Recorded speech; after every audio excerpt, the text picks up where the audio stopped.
아침에 산을 올랐습니다.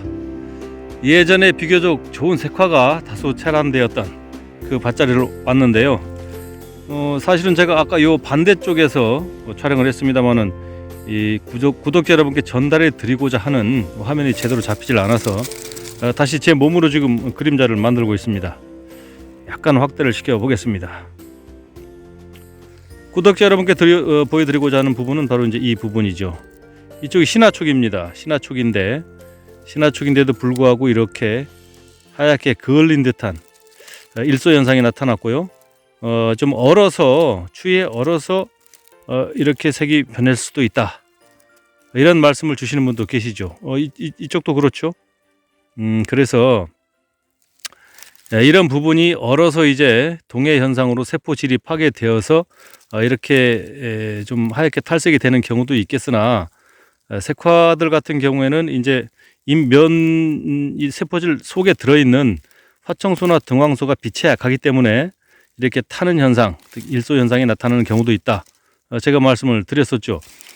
이쪽이 올해 신화촉인데도 불구하고 벌써 이렇게 많이 좀 탄 흔적, 일소 현상이 보이고요.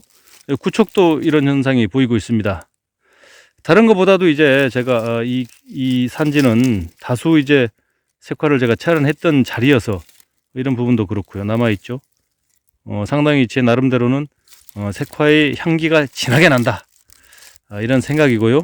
이 친구는 지금 아주 어린 신화촉인데도 이렇게 잘리듯이 일소 현상이 나타나고 있죠. 그래서 상당히 아침에 좋은 개체를 만난 것 같다, 이런 느낌이 들고요. 오늘 무엇인가 귀한 인연초가 다가올 것만 같은 그런 설레임을 느끼고 있습니다. 계속해서 탐난해 보겠습니다. 난 잎의 자태가 어느 정도 다 갖춰져 있는 것 같습니다. 멀리에서 보기에도 상당히 검은색 잎에 일단은 잎이 자태가 좋죠. 남다릅니다. 이곳이 소나무가 굉장히 좀 밀생되어 있고 이렇게 부엽이 깊은 곳이긴 합니다만은 대부분의 난잎들이 아주 웃자라서 도로들이 뜯어먹고 꽁다리만 남았는데 비해서 이 친구는 잎장이 3장인데 아주 싱싱합니다. 느낌이 본능적으로 쎄한 느낌이 들어서 지금 촬영을 하고 있습니다. 샥, 상당히 육질이 좋습니다. 좀 확대를 해볼까요? 확대를 더 하면은 더 잘 판독이 될 것 같은데요. 자, 보이시죠? 흔히 말하는 이거 잣나사지가 아닌데요? 이 나사지인데요? 얼어서 그럴까요? 온 것 같진 않은데. 얼어서 그런 것 같진 않은데요? 헛갈립니다. 약간 이제 표피가 좀 동해를 입어서 손상이 된 듯한 그런 느낌입니다. 잣나사지 같긴 한데. 근데 어쨌든 육질 자체가 굉장히 두껍고 자태가 좋죠. 구독자 여러분 느껴지시죠? 기부 쪽을 한번 볼까? 기부 쪽은 좀 더 얼었는데, 나사지는 아니고 동해를 입어서 표피가 손상된 것으로 겉 표면만 손상을 입었습니다. 다른 데는 괜찮습니다. 하지만 아주 자태가 좋습니다. 이 정도면 뭐 거의 인연을 맺어도 손색이 없는 그런 자태죠. 생강근입니다. 이 생강근이 이렇게 좋습니다. 오늘의 인연초로 인정합니다. 연분홍빛 진달래꽃이 너무 예쁘죠. 조금 이른 감이 있어서 많이 개화가 되진 않았습니다만은 양지 바른 골짜기에 만개한 한무더기가 있어서 꽃멍을 때리고 있습니다. 그냥 멍 때리고 있습니다. 너무 예쁩니다. 2년 전인가요? 3년 전쯤에 제가 진달래에 대해서 촬영을 한 적이 있었습니다. 진달래는 이제 굉장히 슬픈 전설이 얽혀 있죠. 잠시만 소개를 드리면, 예전에 이제 그 총나라의 황제였던 망제가 난을 피해서 실패를 했죠. 쫓겨서 이제 조선으로 왔습니다만은 그 당시에 조선 땅에 와서 돌아가지를 못하고 죽었죠. 그래서 그 죽은 혼이 접동새가 되어서 이제 울었죠. 그래서 그 우는 소리가 총나라로 돌아가고 싶다, 그래서 귀촉 이렇게 울었다고 하죠. 근데 이제 너무 울부짖다 보니까 목에서 피를 토하게 되고 그 적신 그 토한 피를 다시 목을 죽여서 다시 또 울부짖게 되고, 그래서 그때 흘린 피가 이 진달래 꽃잎에 떨어져서 연분홍빛이 되었다. 아주 슬픈 전설입니다. 하여튼 그 총나라의 황제였던 망제의 혼이 서려 있는 그런 꽃색이기도 합니다만은, 우리의 시인 소월께서는 또 이제 영변의 약산 진달래꽃이라는 그 진달꽃에 대한 시를 또 아주 아름답게 표현을 하셨죠. 영변은 사실은 잘 모르시겠습니다만은 대부분은 지금 영변은 우리가 갈 수 없는 땅이죠. 북한 함경북도인가요? 함경남도인가요? 함경북도죠. 영변 핵시설 단지가 있는 곳입니다. 그래서 지금은 갈 수가 없는 땅이긴 합니다만은 6.25 이전에 소월이 살던 시대에는 아주 아름다운 그 영변에서 넘어가는 그 약산이라는 작은 고갯마루, 그 고갯마루를 넘어서 외부와 이제 소통을 했던 그런 고갯마루가 있었던 것 같습니다. 그래서 영변의 약산 진달래꽃, 아름 따라 가실 길에 뿌리오리다, 이렇게 19절을 엮으셨습니다마는, 그 소월의 청춘을 불살랐던 아름다운 진달래꽃, 제가 꽃멍을 때리는 이유가 바로 이거죠. 아, 참 아름다운 얘기를 하고 있는데 비행기가 지나고 있습니다. 잠시 멍을 접고 다시 산행을 이어가 봐야 할 것 같습니다. 느낌이 좀 범상치 않은 꽁다리 난을 촬영을 하고 있습니다. 다 뜯어먹고 꽁다리만 남았습니다. 조금 확대를 해야만이 판독이 될 것 같습니다. 꽁다리만 다 뜯어먹고 남은 한 장입니다. 떡잎인데요. 짠, 이렇게 생겼습니다. 팍 쪼그라졌죠. 산반입니다. 보이지도 않는데 산반이냐고요? 산반입니다. 제 채널을 많이 이제 구독하시는 분들은 잘 아시겠습니다만은, 이쪽이 좀 언 듯한 느낌도 들긴 합니다. 하지만 기본적으로 산반이 급소멸되면서 쭈그러들어 버린 그런 현상이죠. 의외로 상당히 많이 쪼그라져 있는 상태를 보니까 상당히 산반이 많이 내재되어 있는 그런 잎으로 보여집니다. 이 친구는 이 친구도 다 같은 동종의 품종 같은데요.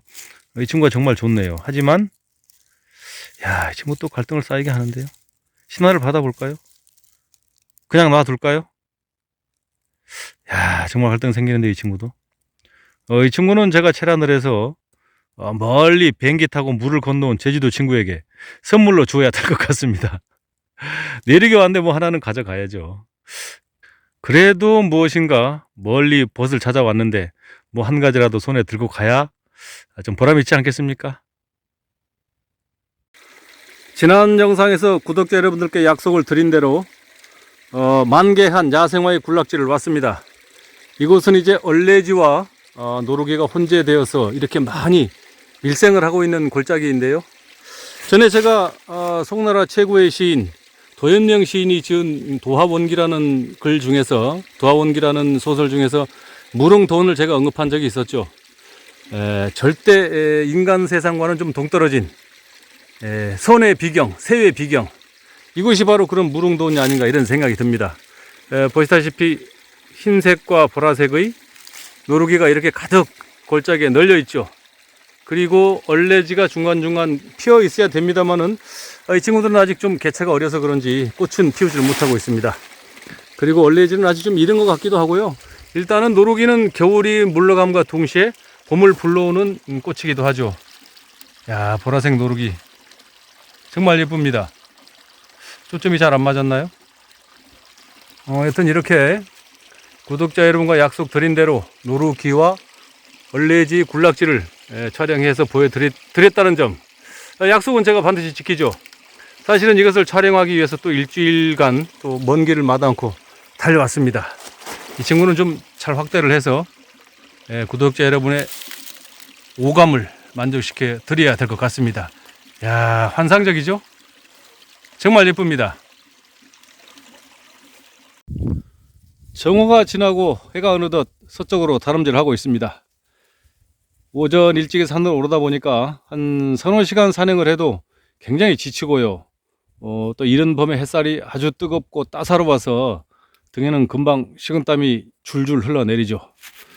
나름대로는 또 시원한 바람에 땀을 맡기고 나니까 좀 시원한 느낌도 들고요. 제가 오늘 산행을 했던 이곳은 보시다시피 이렇게 간벌이 아주 좀 잘 되어서 소나무한테는 아주 좋은 조건입니다만은 저희 같이 산을 다니는 사람들에게는 아주 악조건이죠. 이렇게 잡목들이 밑에서 이제 우거지다 보니까 종아리가 성한 곳이 없습니다. 만신창입니다. 손등도 만신창입니다. 하지만 뭐 어디 뭐 종아리나 뭐 손등을 어디 뭐 자랑스럽게 내놓고 다닐 만한 뭐 그런 사람은 아니기 때문에 뭐 상관은 없습니다만은, 오히려 이런 뭐 작은 가시들이 자꾸 찌르고 긁어 주어서 오히려 더 면역 체계는 강화되죠. 자꾸 몸이 자극을 받을수록 반탄작용에 의해서 몸은 강화되게 됩니다. 그런 뜻에서 이런 산행이 결코 나쁜 것만은 아니다. 나름대로는 뭐 소득은 없더라도 몸의 면역 체계가 엄청나게 강화되는, 활성화되는 그런 반대급부를 얻을 수가 있고요. 또 이렇게 숨어있는 이런 친구들, 숨어서 이렇게 파랗게 잎을 키우고 있는 이런 친구들 하나씩 보는 재미로 뭐 시간 가는 줄도 모르고 몸이 상하는지도 모르죠. 재미가 있습니다. 오늘도 이른 아침에 산을 올라서 꽁탕 한 그릇에 국물 맛을 음미하면서 후유증에서 채 아직 벗어나지 못하고 있습니다. 재미도 있긴 하지만 또 약간의 허탈함도 감출 수가 없고요. 또 이런 맛에 자꾸 산을 오르는지도 모를 일입니다. 여튼 오늘도 즐겁게 산행을 마무리했고요. 오늘이 뭐 이제 2박 3일 산행이 마무리되는데 제주도에서 멀리 벗을 찾아온 친구에게도 이렇다 할 어떤 그 선물이 없어서 좀 안타깝다는 생각이 듭니다. 나중에 난실에 들려서 뭐 이거저거 분해서 뽑아서 대신 선물을 줘야 할 것 같고요. 여튼 뭐 산은 즐겁죠. 산 자체가 오르는 것이 즐겁기도 하지만 또 아주 그 절친 벗과 함께 동반 산행을 하면서 이런저런 난담 정담 아주 좋았습니다. 오늘은 이것으로 산행을 마치고요. 다음 장상에서 뵙겠습니다. 꽁탕 국물을 음미하면서 녹지였습니다.